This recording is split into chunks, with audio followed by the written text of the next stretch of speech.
Miami സ്റ്റേഡിയത്തിലെ stop വാച്ചിൽ 75th minute 75ാം minute കാണിച്ചപ്പോൾ football ലോകം മൊത്തം മയാമി സ്റ്റേഡിയത്തിൽ തിങ്ങി നിറഞ്ഞ ബ്രസീലിൻ്റെ ആരാധകർ മാത്രമല്ല, ബ്രസീലിനെ സപ്പോർട്ട് ചെയ്യുന്ന മാത്രമല്ല, സ്കോട്ട്ലൻഡിനെ സപ്പോർട്ട് ചെയ്യുന്ന മാത്രമല്ല, എല്ലാവരും, പിന്നെ ദൂരത്തും പുറത്തും ലോകത്തെ എമ്പാടും ടി വിയിലൂടെയും മൊബൈലിലൂടെയും ഒക്കെ വേൾഡ് കപ്പ് കാണുന്ന ഈ ഫുട്ബോൾ ലോകം ആ ഒരു ചെറിയ നിമിഷത്തിലേക്ക്, ആ 75ാം മിനിറ്റിലേക്ക് വേണ്ടി അലിഞ്ഞു ചേർന്ന പോലെ എനിക്ക് തോന്നി.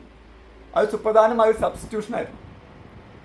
3 വർഷത്തിന് ഇടവേളയ്ക്ക് ശേഷം ദേശീയ ടീമിൽ പന്ത് തട്ടാൻ വരുന്ന ഒരു സുൽത്താന് വേണ്ടിയിട്ടുള്ള കാത്തിരിപ്പിന് നിമിഷമായിരുന്നു അത്. മത്യാസ് കുൻഹയെ പിൻവലിച്ച് നമ്മുടെ സബ്സ്റ്റിറ്റ്യൂഷൻ ബോർഡിൽ റഫറി നമ്പർ 10 ഇൻ എന്ന് കാണിച്ചപ്പോൾ ലോകം മൊത്തം ആ നിമിഷത്തിലേക്ക് ഒതുങ്ങിപ്പോയി. അത് മറ്റാരുമല്ല, ഒരു സുൽത്താന് വേണ്ടിയിട്ടുള്ള കാത്തിരിപ്പായിരുന്നു. Neymar da Silva Santos Junior, ബ്രസീലിൻ്റെ സ്വന്തം നെയ്മർ, ലോകത്തിൻ്റെ സ്വന്തം നെയ്മർ, പരിക്കുകൾ തന്നെ വേട്ടയാടിയ വർഷങ്ങൾക്ക് ശേഷമുള്ള കാത്തിരിപ്പിനൊടുവിൽ, ഏകദേശം 3 വർഷത്തെ കാത്തിരിപ്പിനൊടുവിൽ ബ്രസീലിൻ്റെ ദേശീയ ജേഴ്സിയിൽ നമ്പർ 10 ജേഴ്സിയിൽ നെയ്മർ വീണ്ടും കളിക്കാൻ ഇറങ്ങിയിരിക്കുന്നു. ബ്രസീൽ വേഴ്സസ് സ്കോട്ട്ലൻഡ് മത്സരത്തിന് വേറൊരു പ്രത്യേകത കൂടി ഉണ്ടായിരുന്നു. ആ ഒരു പ്രത്യേകതയായിരുന്നു നെയ്മർ 3 വർഷത്തിന് ശേഷം ദേശീയ ടീമിന് വേണ്ടി പന്ത് തട്ടുന്നു. അത് എപ്പോഴാകും, ഏത് നിമിഷത്തിലാകും എന്ന് ആർക്കും അറിയില്ല. ഡോൺ കാർലോ ആദ്യ 11 പ്രഖ്യാപിച്ചപ്പോൾ എല്ലാവരും ആ ജേഴ്സി നമ്പർ 10 നെയ്മറിൻ്റെ പേര് പരതിയിട്ടുണ്ടാവും. പക്ഷെ കണ്ടില്ല. എനിക്ക് ആ 11 പേരെ പ്രസിദ്ധീകരിച്ചപ്പോൾ ഞാൻ ശ്രദ്ധിച്ചില്ല. പക്ഷെ ന്യൂസിൽ കണ്ടു, ന്യൂസിൻ്റെ റിപ്പോർട്ടിൽ കണ്ടു നെയ്മർ ആദ്യ 11-ലില്ല. അപ്പം എല്ലാവരും ആ ഒരു പേര് ആദ്യ 11-ലുണ്ടോ എന്ന് പരതിയിട്ടുണ്ടാവും. പക്ഷേ നിരാശയായിരുന്നു. പക്ഷെ ഒരു കാര്യം ഉറപ്പാണ്, ഡോൺ കാർലോ പറഞ്ഞിരുന്നു നെയ്മർ കളിക്കും, എപ്പോൾ കളിക്കും. ഓരോ സബ്സ്റ്റിറ്റ്യൂഷൻ ബോർഡും റഫറി എടുത്ത് പൊക്കുമ്പോഴും എല്ലാവരും ആകാംക്ഷയോടെ നോക്കിയിരുന്ന നമ്പർ 10 അതിൽ പച്ച നിറത്തിൽ തെളിയുന്നുണ്ടോ എന്നാണ്. അങ്ങനെ 75ാം മിനിറ്റിൽ അവർ എല്ലാവരും, ഫുട്ബോൾ ലോകം എല്ലാവരും കാത്തിരുന്ന, ഈവൻ ബ്രസീലിനെ പോലും ഇഷ്ടപ്പെടാത്തവർ പോലും കാത്തിരുന്ന ആ സുപ്രധാന സബ്സ്റ്റിറ്റ്യൂഷൻ നമ്പർ 10 ഗ്രീൻ ലൈറ്റിൽ പ്രത്യക്ഷപ്പെട്ടു.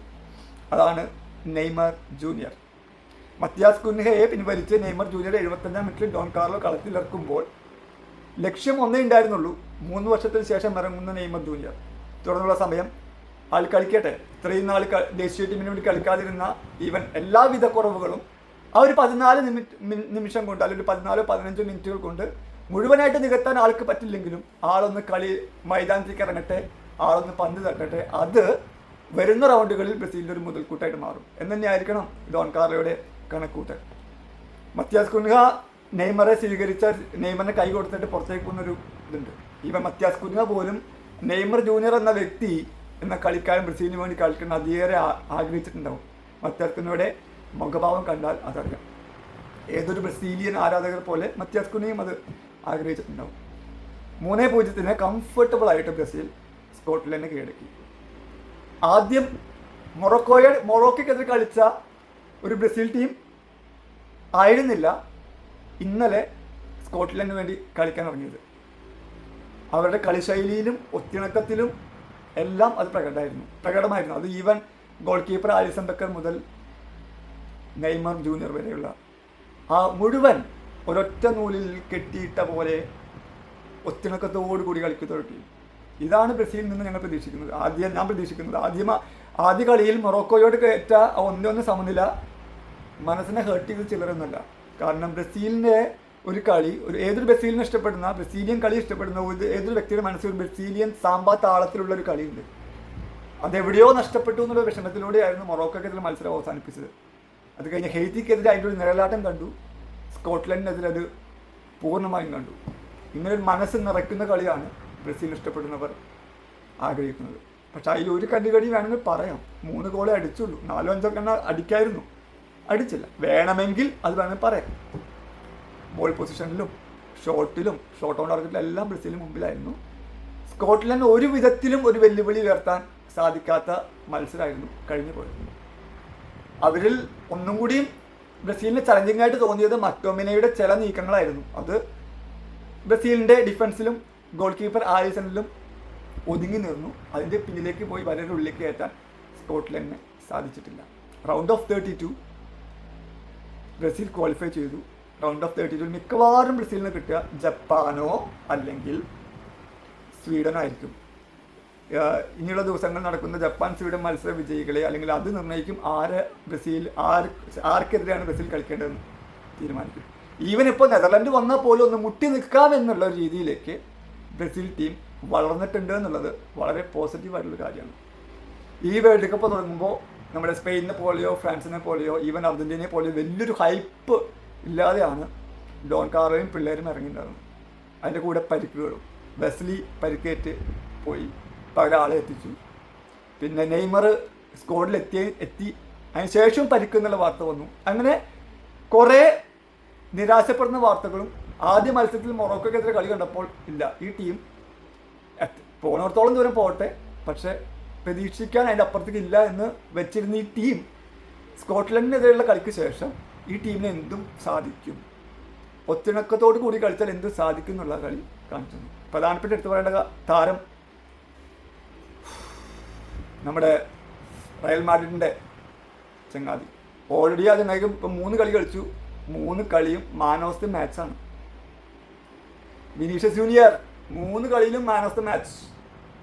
മൊറോക്കോക്കെതിരെ 1-1 മോശം കളിയാണ്, ബ്രസീലിൻ്റെ മോശം കളിയാണെങ്കിലും ഇൻഡിവിജ്വൽ പെർഫോമൻസിലൂടെ ഒരു സമനില ഗോൾ നേടി തന്നു, മാൻ ഓഫ് ദി മാച്ച്. ഹെയ്ത്തിക്കെതിരെ 2 goal, man of the match. ഹെയ്ത്തിക്കെതിരെ 1 goal, man of the match. സ്കോട്ട്ലൻഡിന് 2 goal, man of the match. 1 goal നേടായിരുന്നു, ഗോൾ അടിച്ചായിരുന്നു, പക്ഷെ അത് വാർ വഴി പിൻവലിച്ചു. എന്താ പെർഫോമൻസ്! ലോകകപ്പിൽ തുടർച്ചയായ കളികൾ ഗോൾ അടിച്ചുകൊണ്ടിരിക്കുന്ന ബ്രസീലിൻ്റെ കളിക്കാൻ കുറച്ച് നാൾക്ക് ശേഷമാണ് ആ ബഹുമതി ബ്രസീലിൻ്റെ വിനീഷ്യസിനെ തേടിയെത്തുന്നത്. ഈ ഞാൻ കാലഘട്ടം പറഞ്ഞു കഴിഞ്ഞാൽ നിങ്ങൾ ഞെട്ടും. എന്ന് പറഞ്ഞു കഴിഞ്ഞാൽ റൊണാൾഡോ നസാരിയുള്ള കാലത്തൊക്കെയാണ് തുടർച്ചയായി 3 കളിയിൽ ഒരു കളിക്കാരൻ ഗോൾ അടിച്ചത്. അതിനുശേഷം ഇപ്പോൾ ചെയ്യുന്നത് വിനീഷ്യസ് ജൂനിയറാണ്. എടുത്തു പറയേണ്ട കുറച്ച് പേരുണ്ട്. റയാൻ എത്തിയത് നമ്മുടെ ബാഴ്സലോണ കളിക്കാരൻ്റെ പരിക്കിനെ തുടർന്നായിരുന്നു, റാഫീനയുടെ പരിക്കിനെ തുടർന്നായിരുന്നു. പക്ഷേ റയാൻ ചിന്തിച്ചതിൽ അപ്പുറമായിട്ട് പ്രകടനം കാഴ്ചവെച്ചു. പ്രസ്സിങ്ങും ബോൾ റിക്കവറിയും ബ്രസീൽ ആദ്യം ഗോൾ അടിക്കാൻ കാരണം റയാനാണ്. ആ ഡിഫൻഡറെ അടങ്ങേറാക്കിയത് അങ്ങേരാണ്. റയാൻ മികച്ചത് കളിച്ചു. Bruno Guimaraes what a player. സെൻറ്ററിൽ നിന്ന് അങ്ങാരുടെ അളന്നു മുറിച്ച ക്രോസുകളും ഒക്കെ പക്ക ഫാന്റാസ്റ്റിക് പെർഫോമൻസ്. കാസിമറോ ആളുടേതായ ഒരു പെർഫോമൻസ് ആളും കാഴ്ചവെച്ചു. വിനീഷ്യസ് പിന്നെ എടുത്ത് പറയേണ്ട കാര്യമില്ല. പക്വേറ്റയുടെ ഡീൽ അനുസരിച്ച് പ്രതിരോധ നിര absolutely brilliant. Goalkeeper Alisson always. Penalty shoot ഒഴികെയുള്ള എന്ത് കാര്യത്തിലും ആലിസൺ സൂപ്പറാണ്.